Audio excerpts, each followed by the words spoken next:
Hello दोस्तों, स्वागत है आपका हमारे यूट्यूब चैनल सम्राट एजुकेशन में। दोस्तों, आज के इस वीडियो में आप लोगों के लिए एग्रीकल्चर माइक्रोबायोलॉजी का 30 मोस्ट इम्पॉर्टेंट क्वेश्चन लेकर आया हूं दोस्तों, जो आपकी एग्ज़ाम के लिए बहुत ही महत्वपूर्ण है।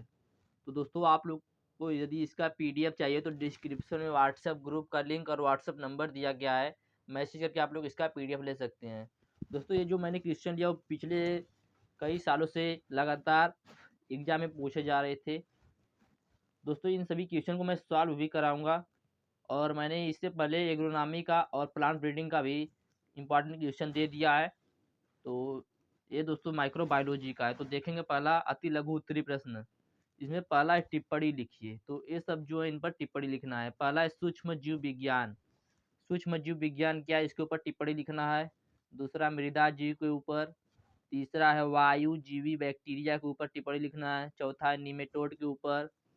पांचवा है फाइलोस्फीयर के ऊपर। छठवां नाइट्रोजनीकरण मतलब दोस्तों नाइट्रिफिकेशन के ऊपर। सातवां एल्गी एल्गी के दोस्तों ऊपर। एल्गी और फंजाई दोनों के ऊपर क्या करना है, टिप्पणी लिखना है। आगे देखते हैं। रोटी फर्श के ऊपर टिप्पणी लिखना है। वर्मी कंपोस्ट क्या होता है उसके ऊपर टिप्पणी लिखना है। इसके बाद दोस्तों हम लोग आ जाते हैं दूसरे प्रश्न में।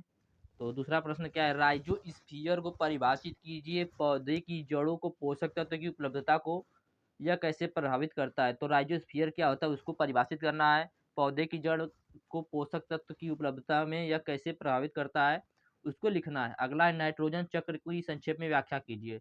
दोस्तों, नाइट्रोजन चक्र, सल्फर चक्र और दोस्तों फास्फोरस चक्र, ये सब जरूर पढ़ लीजिएगा। एग्जाम में जरूर पूछा जाएगा। नाइट्रोजन और कार्बन में से तो एक जरूर पूछा जाएगा।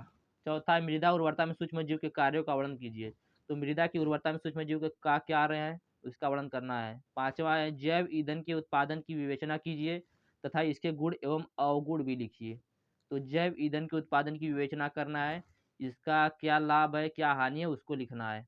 अगला क्वेश्चन है जैव उर्वरकों से आप क्या समझते हैं, इसके प्रकार एवं महत्व को लिखिए। तो जैव उर्वरक क्या है उससे आप क्या समझते हैं, इसका कौन कौन सा प्रकार है, उसका महत्व क्या है उसको लिखना है। अगला है सल्फर चक्र की विस्तृत विवेचना कीजिए। तो सल्फर चक्र के बारे में विस्तृत विवेचना करना है। अगला है कार्बनिक पदार्थ की सूक्ष्म जैविक अपघटन के बारे में विवेचना कीजिए। तो कार्बनिक पदार्थ का सूक्ष्म जैविक अपघटन के बारे में विवेचना करना है, व्याख्या करना है।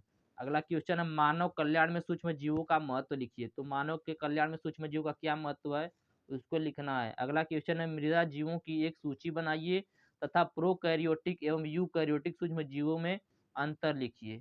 तो मृदा जीव की सूची बनाना है और उसमें क्या करना है दोस्तों, प्रोकैरियोटिक और यूकैरियोटिक सूक्ष्म जीव में अंतर लिखना है। अगला है विभिन्न प्रकार के नाइट्रोजन स्थिरीकरण सूक्ष्म जीवों की एक सूची बनाइए तथा राइजोबियम कल्चर से उपचारित कीजिए।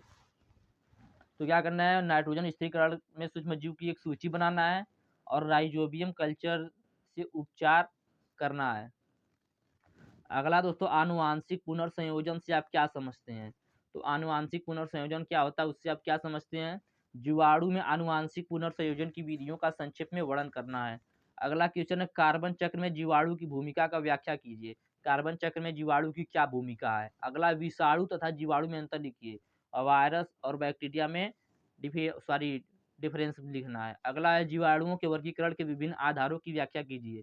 तो जीवाणु के वर्गीकरण के विभिन्न आधार कौन कौन से हैं व्याख्या करना है। अगला है ग्राम पॉजिटिव और ग्राम निगेटिव जीवाणुओं में उदाहरण सहित अंतर बताइए।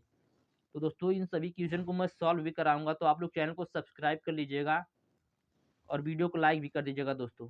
अगला है कवकों के औद्योगिक महत्व पर लिख लीजिए। तो कवक का औद्योगिक महत्व क्या है, कमर्शियल इंपॉर्टेंस क्या है, कवक द्वारा उत्पन्न बीजाणुओं के नाम, कवक में होने वाले अलैंगिक जनन का वर्णन करना है।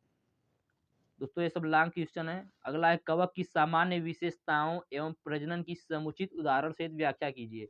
कवक की सामान्य विशेषता क्या क्या है, प्रजनन की समुचित उदाहरण सहित क्या करना है, व्याख्या करना है। अगला है प्रकाश सूक्ष्मदर्शी में निमज्जन तेल का प्रयोग क्यों होता है। जो दोस्तों प्रकाश सूक्ष्मदर्शी होती है, माइक्रोस्कोप होता है, उसमें निमज्जन तेल का प्रयोग क्यों होता है। अगला क्वेश्चन युगलीना की अद्वितीयता का उल्लेख कीजिए। युगलीना की अद्वितीयता का उल्लेख करना है। अगला क्वेश्चन है दोस्तों सूक्ष्म जीव विज्ञान में रॉबर्ट कोच का क्या योगदान है। तो सूक्ष्म जीव विज्ञान में रॉबर्ट कोच का क्या योगदान है उसको पढ़ लीजिएगा। और दोस्तों कोच पास्टुलेट को भी आप लोग पढ़ लीजिएगा और मैं पढ़ाऊँगा भी। आप लोग का जो एग्ज़ाम जिसका एग्ज़ाम कल है वो अपने से भी पढ़ सकता है। आगे देखते हैं। सूक्ष्म जीव विज्ञान में लुईस पास्चर का योगदान लिखिए। सूक्ष्म जीव विज्ञान में लुईस पास्चर का क्या योगदान है लिखना है दोस्तों। अगला है तंबाकू का मोज़ेक वायरस क्या है लिखना है। तंबाकू में मोज़ेक वायरस क्या होता है? TMV virus. टीएमवी वायरस के बारे में लिखना है। अगला नाइट्रोजन स्थिरीकरण क्या है? नाइट्रोजन फिक्सेशन क्या है? नाइट्रोजन चक्र का विस्तृत वर्णन करना है। दोस्तों बहुत इंपॉर्टेंट है नाइट्रोजन फिक्सेशन, दोस्तों बहुत इंपॉर्टेंट है।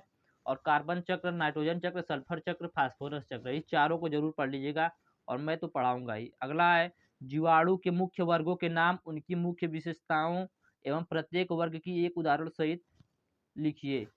अगला है जीवाणु की आकारिकी किसे कहते हैं, इसका वर्णन कीजिए। जीवाणु की मोर्फोलॉजी किसे कहते हैं, इसका वर्णन करना है। अगला विषाणु क्या है, प्रकृति में विषाणु संचरण कैसे होता है, विषाणु संचरण में कीटों की भूमिका लिखिए। तो विषाणु क्या है, प्रकृति में विषाणु का संचरण कैसे होता है, विषाणु संचरण में कीट की भूमिका लिखना है। अगला है सजीवन को परिभाषित कीजिए। सारी दोस्तों सजीवन है, सजीवन है, सिम्बायोसिस, सजीवन। तो सजीवन को परिभाषित करना है। अगला है टेम्परेट फेज तथा लाइसोजेनिक फेज में अंतर बताइए। तो टेम्परेट फेज क्या होता है और लाइसोजेनिक फेज क्या होता है, उसमें अंतर बताइए। और अगला है प्रोटोजोआ के 4 मुख्य लक्षण लिखिए। प्रोटोजोआ किसे कहते हैं उसको पढ़ लीजिएगा और उसके 4 मुख्य लक्षण कौन कौन से प्रोटोजोआ के, उसको पढ़ लीजिएगा दोस्तों।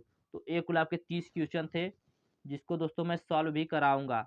इन 30 प्रश्न को मैं सॉल्व कराऊंगा दोस्तों, और बहुत अच्छे तरीके से और आसानी से आप लोगों को याद भी करवा दूंगा। और दोस्तों आज शाम को 5 बजे मैं लाइव आऊँगा, जिसका एग्ज़ाम दोस्तों 14 तारीख को होने वाला है, 14 जनवरी को।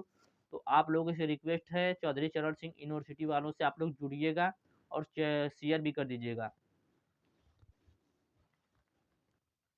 धन्यवाद। जय हिंद।